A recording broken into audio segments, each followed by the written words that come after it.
আসসালামু আলাইকুম বন্ধুরা, কেমন আছেন আপনারা সবাই? আশা করি আপনারা সবাই অনেক ভালো আছেন।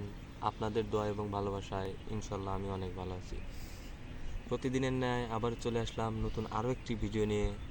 আশা করি গল্পটা শুনে আপনাদের অনেক ভালো লাগবে। আজকে আমি যে গল্পটি বলবো সেই গল্পে একটা পরিবারে একটা সন্তান, তার বাবা, তার মা এবং তার দাদা বসবাস করত। ওই পরিবারে ওই ছেলেটার দাদা অনেক বৃদ্ধ হয়ে গিয়েছিল। সে কোনো কাজ কাম করতে পারতো না, তার শরীরে সেরকম একটা শক্তি ছিল না। দেখা গেছে যে সে তাদের পরিবারে বসে বসে খেত।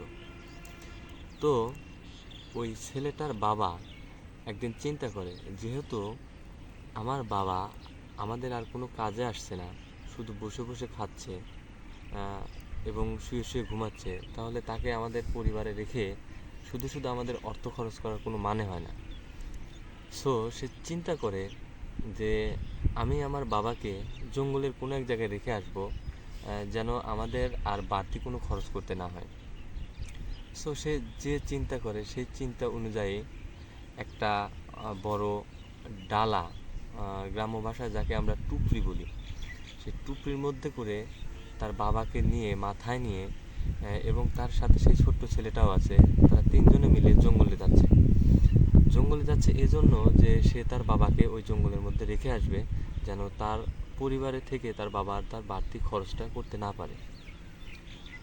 সে তার বাবাকে মাথায় নিয়ে যখন জঙ্গলের মধ্যে যাচ্ছিল, তখন তার ছোট্ট ছেলেটা তাকে জিজ্ঞাসা করে, বাবা, আমরা দাদুকে নিয়ে কোথায় যাচ্ছি?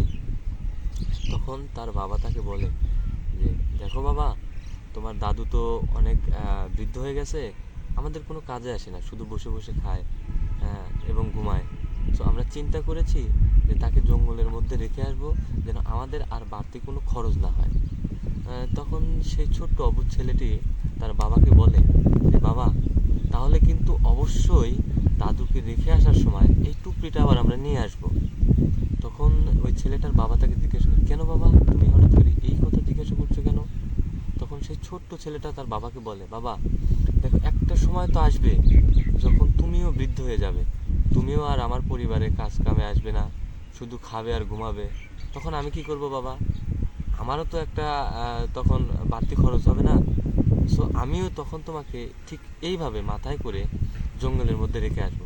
এই জন্য দাদুকে ওই জায়গায় রেখে আসার সময় অবশ্যই আমি আর তুমি ওই টুকরিটা নিয়ে আসবে।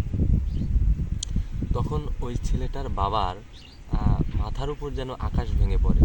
সে চিন্তা করে যে, হায় রে, আমি এই যে বড় হয়েছি, আমার বাবা আমাকে তো আমি যেভাবে আমার সন্তানটাকে মানুষ করছি, আমার বাবাও তো আমাকে এইভাবেই মানুষ করেছে। তাহলে আমার বাবা বৃদ্ধ হওয়ার পরে আমি এই যে রেখে আসছি জঙ্গলের মধ্যে, আমার ছেলেটা তা দেখছে এবং সেও মাথায় এই চিন্তাটা নিয়ে নিচ্ছে যে আমি যখন বৃদ্ধ হব আমাকেও জঙ্গলের মধ্যে রেখে আসতে হবে। সে তখন তার ভুলটা বুঝতে পারে এবং তার সন্তানের কাছে সে ক্ষমা চায় যে, দেখো বাবা, আসলে আমার বুঝতে ভুল হয়েছে, এই চিন্তাটা আমার করা ঠিক হয়নি। আমরা আর কখনোই তোমার দাদুকে নিয়ে এরকম চিন্তা করব না। আমরা তোমার দাদুকে নিয়ে যাব বাসায় এবং আমরা সবাই মিলে একসাথে একই পরিবারে যতদিন তোমার দাদু বেঁচে আছে ততদিন মিলেমিশে থাকবো। বন্ধুরা, এই যে একটা গল্প বললাম, এই গল্পের মাধ্যমে কী জানতে পারলাম? এই গল্পের মাধ্যমে জানতে পারলাম যে একটা পরিবারে যদি বাবা মা বৃদ্ধ হয়ে যায়, হয়তো তারা অর্থ সম্পদ দিতে পারে না, কিন্তু তারা মন খুলে আল্লাহর কাছে আপনাদের জন্য দোয়া করতে পারে। তাই অবশ্যই আপনারা সবাই সবার বৃদ্ধ বাবা মাকে সম্মান করবেন, ভালোবাসবেন। ধন্যবাদ বন্ধুরা।